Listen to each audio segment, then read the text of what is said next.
Aber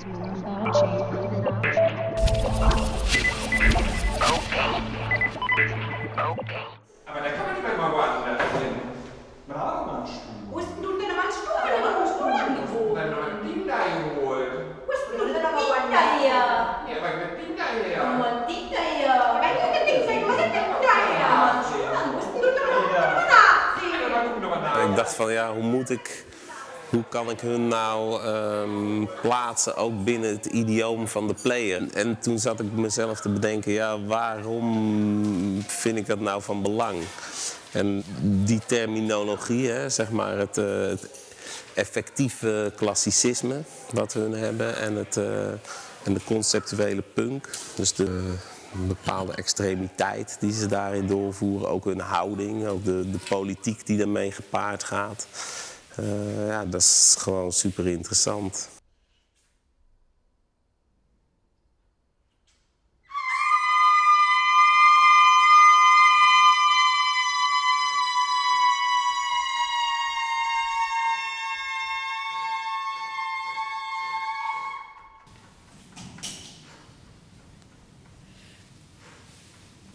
You mean if we take situations which could have place every day, okay, perhaps in a family, and the inner voice, which isn't heard, usually, we make public. Okay, we didn't think of it while developing the piece, but in general, we are acting with situations and sounds which are, in a way, in between. You know, we don't like to act like this is something I will show you.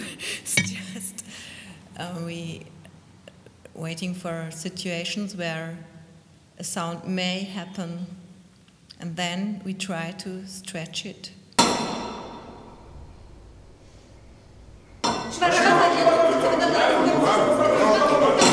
I think one thing is that this kind of interest in everyday objects, materials, and how it sounds, and how you can kind of use different levels, so to use it like in a everyday action, but then to move it like you touch an instrument.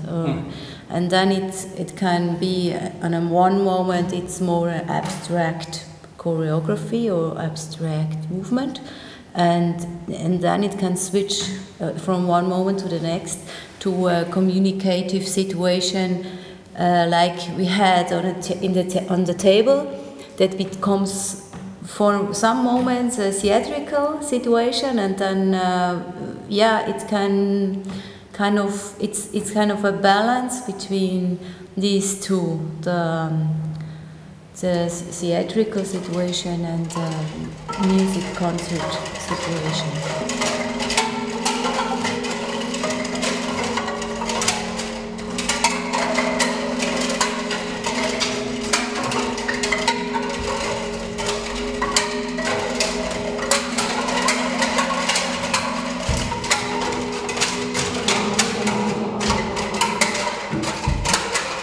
Piece from a composer from Dieter Schnebel, okay, and it's a piece which is related to our work in many points, because it's very basic about using voice, and it's very open in the structure, and the performer is always composer at the same time, and we did different versions in all these years.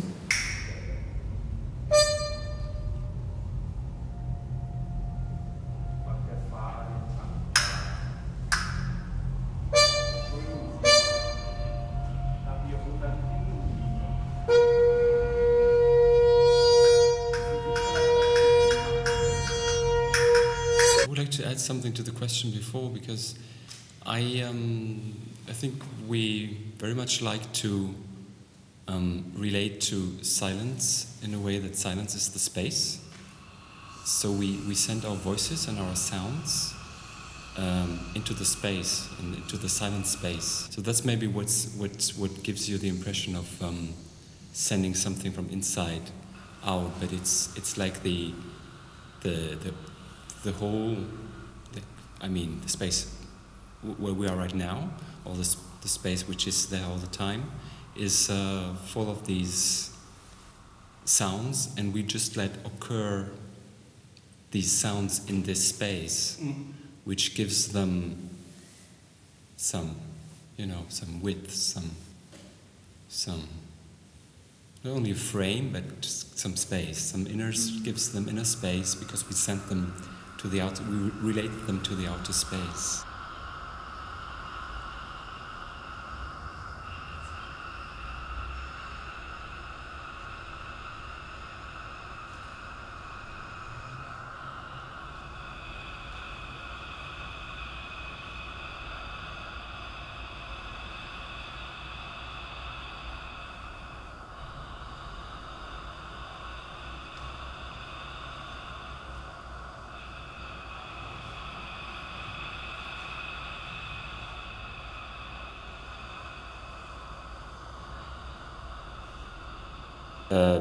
Just, you know, when you start working with a piece, you do like exercises, like just breathing, just larynx sounds, just tongue sounds, just lip sounds. So he's really, all this what happens usually together, he's really like deconstructing it or analyzing it. And then you can of course later combine everything, but through this learning process you really make these differentiations of what's really happening here in this articulation, with these articulation organs. And so, yeah, so the way we work with our voice is of course very much printed by Dieter Schnebel, or his work, and of course he's our teacher, and he founded this group also. But on the other hand, it's probably very much John Cage who was influencing us, and the Fluxus movement. There's always this experimental factor, also because this is a special location and a special table, which produces special sounds and unique amplification, and we tried very different things. But what can be seen on the scene is maybe something where every spectator can make his own story. I think the item about the punk you mentioned, we never thought in a direct way of it, but I think there is a connection, because as far as I was confronted with, punk is never really complicated. It's in a way pure, and it's in a way not sportive. And I think it depends on, it concerns our virtuosity. We do like virtuosity, we are practicing a lot, but we don't do it in a very sportive way if we are making art with it. For me it's disgusting, this way of sportive virtuosity, when the reason for giving a velocity or intensity is just that I'm able to do it. So I think that this might be a familiar thing of our aesthetics and the non-athletic way of punk. So. And it's conceptual, more than a kind of free improvisation. And I think we share a certain way of humor. So quite right.